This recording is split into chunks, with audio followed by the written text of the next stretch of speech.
আসসালামু আলাইকুম। সম্মানিত ভিউয়ার্স, আজকের আলোচনার বিষয় খতিয়ান থেকে কিভাবে আপনারা অংশ বের করবেন সে পরীক্ষাটি আজকে আমি দেখাবো। আপনারা অবশ্যই ভিডিওটি প্রথম থেকে শেষ পর্যন্ত দেখবেন। আমি যেহেতু পূর্বে থেকেই একটা হাত খতিয়ান করে রেখেছি আপনার বোঝার সুবিধার্থে।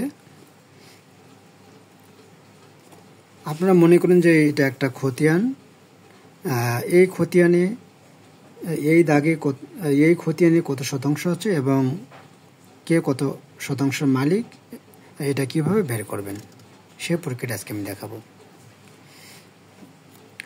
এখানে জেলা বগুড়া, থানা সারিয়াকান্দি, মৌজা খদ্দবলাইল, খতিয়ান নাম্বার 435 এবং জেল নাম্বার হচ্ছে 154। এখানে বেশ কয়েকজন মালিক রয়েছেন। প্রথম মালিক হচ্ছেন তমিজ উদ্দিন প্রামাণিক, দ্বিতীয় হচ্ছে জালাল উদ্দিন প্রামাণিক, তৃতীয় হচ্ছে হিলাল উদ্দিন, চতুর্থ হচ্ছে ইমদাদুল হক। এদের অংশ হচ্ছে তমিজ উদ্দিন প্রামাণিকের অংশ হচ্ছে 6 আনা, জালাল উদ্দিন প্রামাণিকের অংশ হচ্ছে 2 আনা 5 গুন্ডা, হিলাল উদ্দিনের অংশ হচ্ছে আপনার 5 আনা 15 গুন্ডা, ইমদাদুল হকের অংশ হচ্ছে 2 আনা। সব মিলে হচ্ছে 1 অংশ, অর্থাৎ 16 আনা। এখানে খাজনা আপনারা বুঝতে পারেন 5 টাকা 50 পয়সা, মন্তব্য ইত্যাদি। এখন এই অত্র খতিয়ানে দাগ নাম্বার আমি বেশ কয়েকটা উঠাতেছি। যেমন এ দাগে 510, 511, 710 এবং 815। 510 দাগে জমির শ্রেণী হচ্ছে ধানি, 511 নম্বর হচ্ছে নাল, 710 আছে বাড়ি, 815 হচ্ছে বাড়ি। 510 দাগে জমির পরিমাণ হচ্ছে 1 একর 30 শতাংশ এবং 511 হচ্ছে 11 দাগে 2 একর 20 শতাংশ, 710-এ 4 একর 10 শতাংশ এবং 815-তে 60 শতাংশ জমি। এই অত্র দাগের মধ্যে এই দাগের অত্র খতিয়ান হিস্সা হচ্ছে অর্থাৎ 1 একর 30 শতাংশের 8 আনা, এখানে 65 শতাংশ আসে।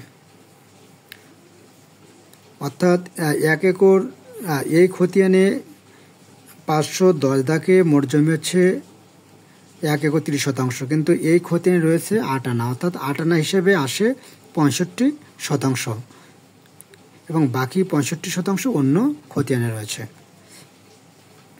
একইভাবে 2 একর 20 শতাংশের 12 আনা, অর্থাৎ এই খতিয়ানের আছে 1 একর 65 শতাংশ, বাকিগুলো অন্য খতিয়ানে রয়েছে।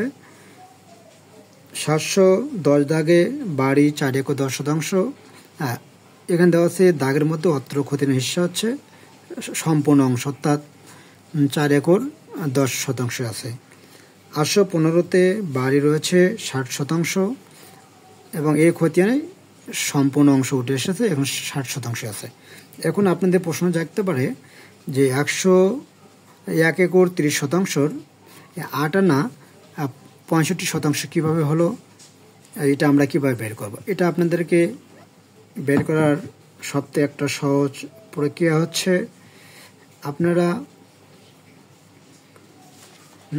লিখবেন যে ধরুন 510 দাগে মোট জমি ছিল 1 একর 30 শতাংশ। আপনারা লিখবেন যে 1 একর 30 ভাগ দেবেন 16। আপনি যা আসবে আমি আপনাদেরকে দেখাচ্ছি। ধরেন 130 ভাগ 16। এখন আপনি যা আসবে, যেহেতু এখানে বলছে 8 আনা, গুণন দেবেন 8, সেক্ষেত্রে আপনার সর্বমোট জমি আসে 65 শতাংশ, অর্থাৎ 65 শতাংশ। সেমভাবে আপনারা লিখবেন যে 220 ভাগ দেবেন 16, 16 যা আসবে আপনারা গুণন দেবেন। কত বলছে আপনার 12 আনা বলছে, সেক্ষেত্রে গুণন দেবেন 12। সেক্ষেত্রে আপনার আসে 1 একর 65%। এখানেও 1 একর 65%। একইভাবে আপনারা বাকি অংশগুলো যেহেতু সম্পূর্ণ অংশ উঠে এসেছে, এগুলো বের করার কোনো দরকার নেই, আপনারা বাকিগুলো এভাবে বের করতে পারবেন। আমার ভিডিও যদি আপনাদের ভালো লাগে অবশ্যই লাইক কমেন্ট শেয়ার করবেন। সবাইকে অসংখ্য ধন্যবাদ।